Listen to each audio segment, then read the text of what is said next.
All right, he's a contributing editor to Vanity Fair, and his new book is No One Left to Lie To, The Triangulations of William Jefferson Clinton. I'm guessing not a fan of the president. Christopher Hitchens right over here. Hey, it's been too long. Always a pleasure. Thank you for coming back. The band is Better Than Ezra, and the new CD is How Does Your Garden Grow? And he is Kevin Griffin. Kevin. Hey, thanks for coming by. Come on. And she's a fabulous dancer, actress, author, and cultural icon. Her new book is Get Skinny on Fabulous Food. Suzanne Summers. There you are, Skinny. How are you? Hi. Thank you very much. Hello, how are you? Okay. Hi. Okay, well, here's your book, Christopher. No One Left to Lie To, the Bill Clinton story. And as I say, I'm guessing you're not a fan, and we'll get into that. But here's what I want to ask. Today, he sort of made a deal just before we went on the air. It was on the news. Looks like he got Russia on board. Our Congress has not been supportive of his foreign policy. But last year, when Clinton was going through his ordeal, leaders from all around the world made the point of coming here to stand by him and say, you know what? You people in America are crazy. I mean, Nelson Mandela did this. Václav Havel of Czechoslovakia, Nobel Prize winner. Tony Blair. King Hussein of Jordan got off his deathbed to stand next to Clinton and say, you know what, I've known 9 U.S. presidents from Eisenhower, and this guy is the best one. He is the real deal. So my question is, what do you know that they don't? Well, ask me on my deathbed. I think I'd have to be that far gone to make the mistake you just made. Mr. Clinton had 2 cabinet meetings last year, count them, 2. One to lie to his cabinet in January, one in August to say, sorry guys, I'm going to have to tell some of the truth now. He had no press conferences unless he was forced to by the visits of Nelson Mandela, Václav Havel, Tony Blair, and King Hussein, any one of whom is worth so that's 20, your answer? 25, yeah, any one of whom. He didn't have enough press conferences? Any one of whom is worth 25 of him. None on his own. No, he had to Nelson embarrass... Mandela's crazy. Václav Havel's crazy. He had to embarrass his guests in order to appear. He wouldn't take questions on his own. He wouldn't say, I know you want to ask Mr. Mandela something. You might have some questions for me. Yeah, but give the guy a break. I mean, he used Nelson Mandela as a human shield. What could be more disgraceful than that? Our country is in great shape financially. That's a big deal for all of us. People are enjoying being able to afford They can buy food. the Buttmaster. They can buy the Buttmaster. Everyone can have one. There's a torso track. You had to bring that up. And Paula Jones is 800 grand better off. Which is she can have the Buttmaster. I don't believe it. No, wait a minute. Listen. The guy is... The guy's a complete reptile. You know that, don't you? Yeah, but you know, can we speak from a place of compassion? All right, the female here. Bill Clinton, as we all know, is a child of an alcoholic, and as you know, and a few of you know, I've written several books about what it's like to grow up with an alcoholic. The first thing that you ever read about a child of an alcoholic who lived in this environment is a child of an alcoholic will lie just as easily as tell the truth, because what you live with is so humiliating and so embarrassing. And I don't know if anybody in this room has ever watched their mother be hit, but you feel so powerless, so that you either become a victim and just shrivel up, or you become one of these kids that's going to show that son of a bitch that you're not the worthless piece of whatever that he keeps telling you you are. And so I put Bill Clinton in that category, and he went all the way to prove so much that he was president of the United States. But when he got there, because of all the low self-esteem that comes from being a child of an alcoholic, he didn't feel he's worth it. So he had to screw it up. So it's all about... It's compassionate. Understanding behavior. But if it's compassionate because you're saying, it's very compassionate, you're saying his problems should be ours. Now, I'm saying he should certainly seek some kind of treatment. But do you think he's not the first president of the United States to have those problems? It seems to me, no, but he's the current one. Yeah. He's the one we've got now, and it seems to me that You don't even sound like you're American. Seems to me. I don't think that Clinton is any different than Since you asked me, I'm going to finish this sentence if it kills me. It's a tough It room. seems to me that presidential therapy isn't working for him. We can feel sorry for him. I'd feel sorry for him if he'd become a private citizen. Isn't working. He's trying to use the presidency for therapy, and it's not working For anyone, ask the people in Kosovo. Has anyone who are being ever been... Speaking of therapy, see, I don't think Clinton Clinton... to save his face. Okay. I don't think Clinton People is are any dying to different. save this guy's face. It's not funny. All right, okay. Okay, now I want to... What a face to die Can I for. finish my sentence now? Yeah, what do you I think? don't think the president, this president, is any different than any other past presidents. There's a new climate with the press and partisan politics attacking the president who used to be. But I think, on the other hand, speaking of therapy, which I wanted to ask you, is what is it, you have such vitriol for popular icons, whether it's Mother Teresa or Princess Di, and now don't William like Jefferson Mother Clinton. Teresa? And I want to know Who does? what is it that you find this profound disdain you have for these people who... That kind of does put some perspective on it. You don't like Clinton, you don't like Mother Teresa. You don't like Princess Di. Princess Di, yeah. I mean, you know, she died with a bucket. That was her only possession. How can you Yeah, not but like where'd her? she get that bucket? Yeah, exactly. No, I have no. You didn't do the audit. You didn't do the audit. But since you asked, I quite like Mr. Mandela and Mr. Harville, both of whom I've met as a journalist also. I have some kind things to say for some people. Mr. Clinton, you say it's the same. Mr. Clinton is a rapist, okay? Been plausibly accused. Rapist? Yes. Plausibly, believably accused 3 times of rape. Oh, so accusations equal reality in your journalistic world. That's the problem with journalism, which is more screwed up than politics, my friend.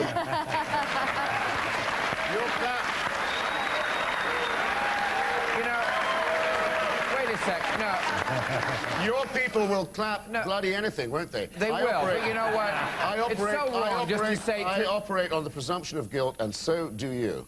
I can't convict anybody, but I'm not going to say Juanita Broderick is a liar, because everything she says checks out, and President Clinton hasn't denied it yet. He won't comment on the accusations. It's not his word against hers. Don't and you if think... it was, it would be the word of a psychopathic liar. So in other words, if somebody accuses you of something and you don't dignify it with a comment, you're guilty of it. Okay, that's an interesting judicial system that we don't have here in America, I have to tell you. I'm not a judge, I'm not even a jury. Oh, but you are a judge. You just said he's a rapist. Take that look off your face. No, I have an opinion, and I'll defend it. But you know, going back to this feminine thing here, you can have that mirror turned towards you as people well. who have pain have ways of taking pain think away. If I was accused of rape, I'd deny drugs, it. sex. If it wasn't true. Well, no, you're not accused of rape. You've certainly been accused of many things I'll in the try past several months. I'll try another one. Yesterday it was agreed by the Treasury Department and the Defense Department that the factory in Sudan that makes all the medicines I in Sudan... can't get into Sudan. I have to take a commercial. We'll get into Sudan when we come back. I'm sorry.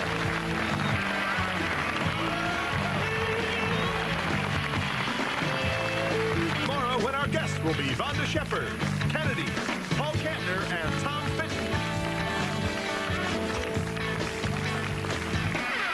Okay, we're talking about the president, and I remember at the beginning of the scandal, the press all said, you know, he's not going to be able to function. And he not only, of course, functioned, but prevailed. They all quit. He's still there. He did the job. The economy's good, like you said. And I think that's precisely the thing that drives you crazy. The Bush economy What drives him and the crazy? Federal Reserve economy. The fact that he excels despite all the things that are Excels, thrown no. The comeback kid stuff is the Hannibal Lecter sign about him. He doesn't hurt. He doesn't suffer from humiliation, from disgrace, from ruining the life of his wife, his naive. daughter. It doesn't hurt him. Look, it is a democracy. I like that. It is a You should worry about- you should democracy here, worry and about the his comeback rating is stuff. something like, what, 60%? It's the sign of a psycho. I It's like a sign that of a in psycho to be strong. No, We're strong so... about what? What do you want, a president? Strong about who what? leads- He's a pussycat in relation to Milosevic. He's a pussycat in relation to Hussein. He's a pussycat to the opinion polls, to Wall Street, to the Federal Reserve. He rolls over and plays dead. There's nothing strong about him He's at a all. It's pussycat to Milosevic. Nothingness. Now it lasts. Now some genuine, thoughtful applause. That's No, what- those are people like you who It's hate him nothingness. from the It's get-go, nothingness. and it doesn't matter what the facts are It's because the nothingness. hate comes No, the first, okay. and then you I fit was the trying to give you facts some into the facts. hate. I was trying to give you some facts, and you called a break. They're not. Shut up. But I was going to ask. Wait a second. Let me. I was giving you some facts. You called Okay, a break. I know, on but me. I don't want to get into the Sudan. Sudan, I can do it in one sentence. Okay. It's been admitted this week in open court in Washington by the Treasury and the Defense Departments that every claim they made and the President made about the only pharmaceutical factory in a poor country, Sudan, that Clinton blew up on the day Miss Lewinsky went back to the grand jury, Every claim they made is false. They've apologized. They're going to have to pay compensation. Live with it. Live with it. He's not just a rapist. He's a war criminal.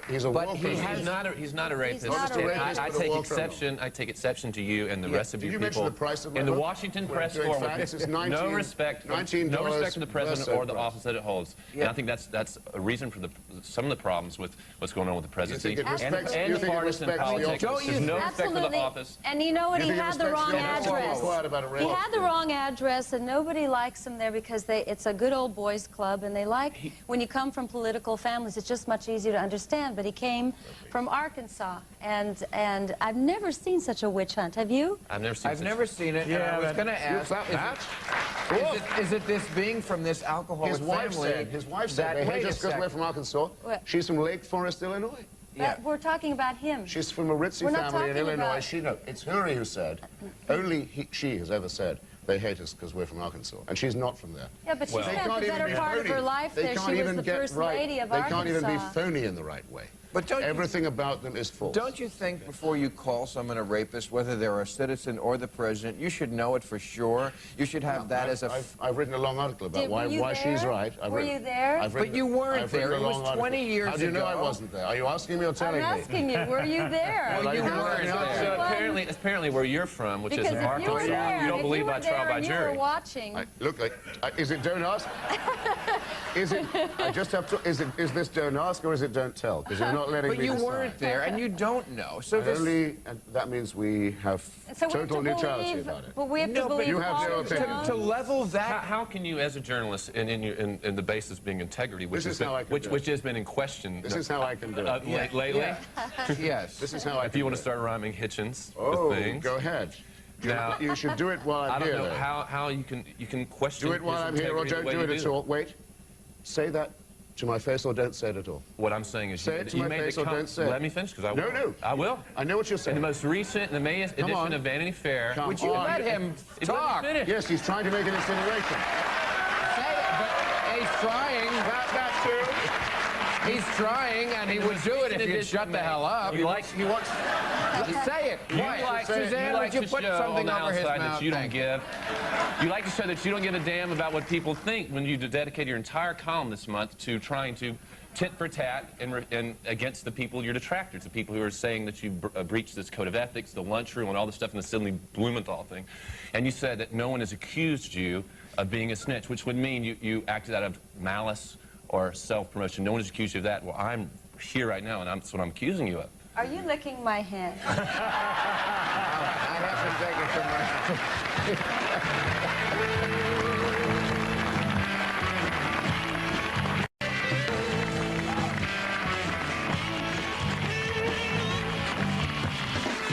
All right, turning to something lighter, and I use the term loosely because we're going to talk about the fat pill now. Do you know about this? The FDA just approved a new pill called Xenocol, which, unlike the other ones, which I guess blocks the desire for food, this actually prevents the food, the fat, from absorbing into your body. Yeah, and there's another nasty little side effect, which is loose stool syndrome. I don't want to eat it. Yes, Yeah. I'd rather have him call Clinton a rapist than your loose stool. The article... He seems like he would know about that. Yeah, well, you're good. That's another good one. Give him a chance. The article came out last week about Xenocol, and there was this thing that said symptoms: gas and oily stool. Okay, that's I told you. I'm currently on tour with our band, and that was the buzzword to get on the bus. You'd have to knock and say password, and you gas. Okay. Yeah, well, but finally he's found a voice. But you know, there's no free lunch. There's no pill. I mean, what kind of pill is it that would what does it do? Block the fat? Well, it prevents the body from absorbing any sort of fat. What kind of pill is that? Well, I'm asking you because you've spent your life hawking contraptions to make your butt firm. So, and have you been using yours? I had, which I think is an amazing device, the tummy. The torso track. Which Thank you. The torso track.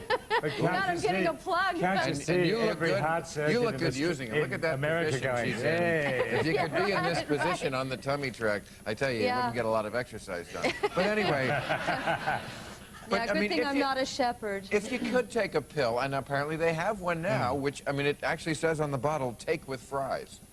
You can, because that's what you can do. You can eat anything. That's so sick, though. You I mean, think it's because, sick? well, I do, because, you know, it's about metabolic aging. It's about feeding your body with the right nutrients so that you can live a long, healthy life. So they're giving them a pill that will allow them to eat all the wrong foods. What's that going to do to their health? I just don't think there's any free lunch. On the other hand, my book, Get Skinny on Fabulous Food. But I mean, come on, is this not also a little bit fallacious? Get skinny on fabulous food? You can't get skinny. Fallacious. Yes. No, I'm not. And I agree. Yeah. But come on, can you get skinny on fabulous food? Yes. Have bacon and eggs for breakfast and steak for dinner. And But you have to be exercising on a regular basis. no, really, if you understand that fats aren't the enemy, it's sugar. I eat no sugar. I eat no sugar, but I eat butter and cheese and olive oil. Everybody has a different theory. I know, but mine and they works. change what they... I know, but honest to God, mine works, really. But don't you There are think... like a million people doing it. Don't you think different things work for different people? Some people it's sugar, some people it's fat, some people... I Because know. one day they say, you know, pasta, it's great for you. That's what... Then next I know, year, but you know... Well, the New York Times had the thing saying finally it's been proved that red wine is much better for your heart than anything else. And then, and also the bit I really liked, the decaffeinated beans really do give you cancer of the pancreas. Well, if there's a Woody Allen. There's a Woody Allen movie about that, isn't it? In Sleeper, Woody Allen discovers that one day And red meat is good for you. He's been born Yes. late enough to find that smoking cheers you up and increases short-term concentration I and hadn't all that heard other that. good The stuff. decaffeinated beans? Decaffeinated beans will really rot your pancreas. You're Oh. doomed.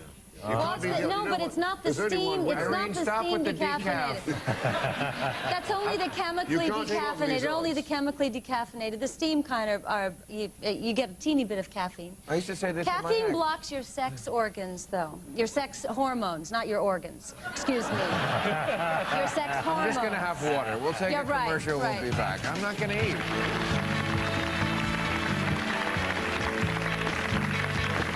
Like free tickets to Politically Incorrect, call 323-575-4321. Okay, Christopher, your book, No One Left to Lie To. I must say you're a handful, but I'll tell you what I said in the break publicly. You are one of the few writers, like P.J. O'Rourke and Maureen Dowd, who when I get the publication you're in, I rush right to what you write because you are compelling, and I hope there's no hard feelings. Yes, there are. Yes, there are. Okay.